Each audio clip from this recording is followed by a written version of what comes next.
So I have a multifaceted approach to veganism. The first thing that got me was the ethics. I saw undercover videos of animal agriculture and I was just devastated.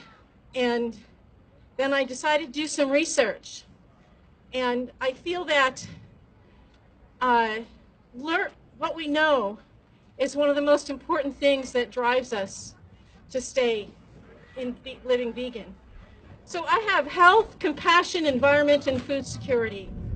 And although vegan was never meant to be a diet, the term vegan was created by Donald and Dorothy Watson in 1944.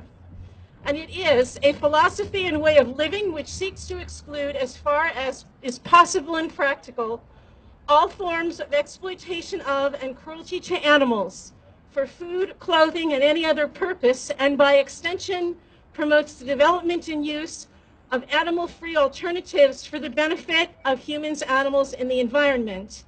In dietary terms, it denotes the practice of dispensing with all products derived wholly or partly from animals. That is the most recent. And in this definition and in my speech, I use the term animals very broadly based, meaning all non-human inhabitants of the earth and land, sea, and air. So the first aspect of health, there is mountains of scientific evidence. There's no excuse for anybody not to know this anymore, that a whole food, 100% plant-based diet is healthiest for everyone, and I mean everyone, on every stage of life, while animal products actually damage our bodies. What about protein?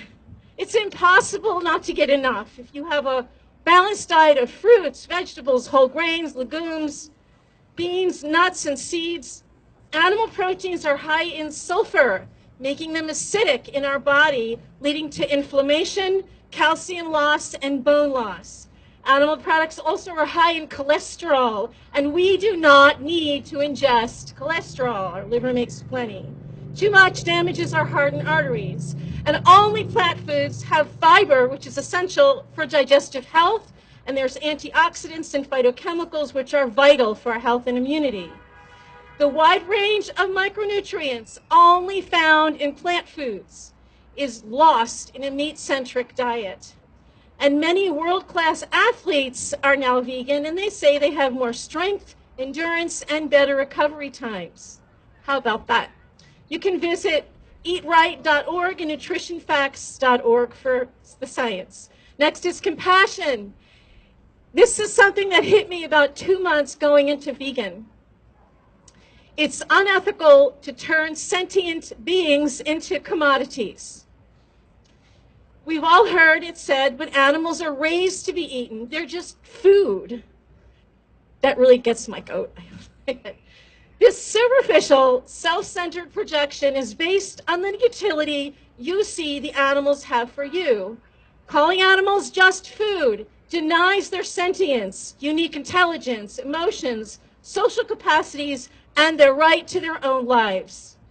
In denying their capacities, we literally dumb ourselves down. And this is explained more by Will Tuttle in the World Peace Diet. We accept a lesser version of ourselves and fail to act out of accordance with our deepest values. We marvel at the beauty of wildlife. We cheered when Nemo the fish in the Nemo movie was saved, and thrilled when baby elephants are rescued, and were horrified when Cecil the lion was killed by a trophy hunter, because, after all, that's just killing for pleasure. My friends, when we justify eating or using animals for pleasure, we also participate in killing for pleasure.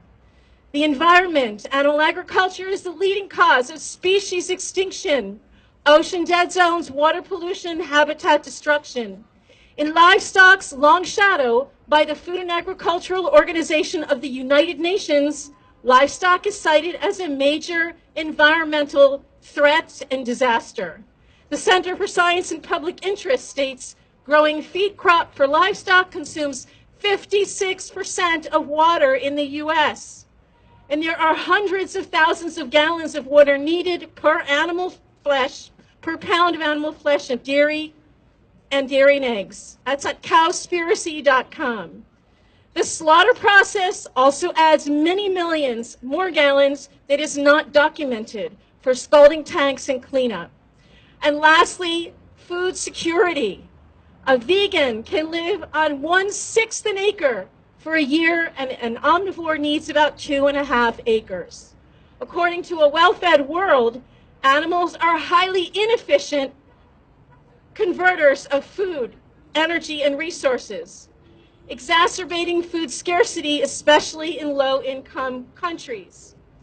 The oceans are fast becoming depleted of sea lives killed for food and may be devoid of fish by 2048. Look it up on Google, it's right there. No fish, no ocean life, no life on Earth. According to Philip Wolin, a well-traveled former vice president of Citicorp Australia, poor countries sell their grain to the West while their own children starve in their arms. And the West feeds it to livestock. Every morsel of meat is slapping the tear-stained face of a hungry child. And I will end with this last quote.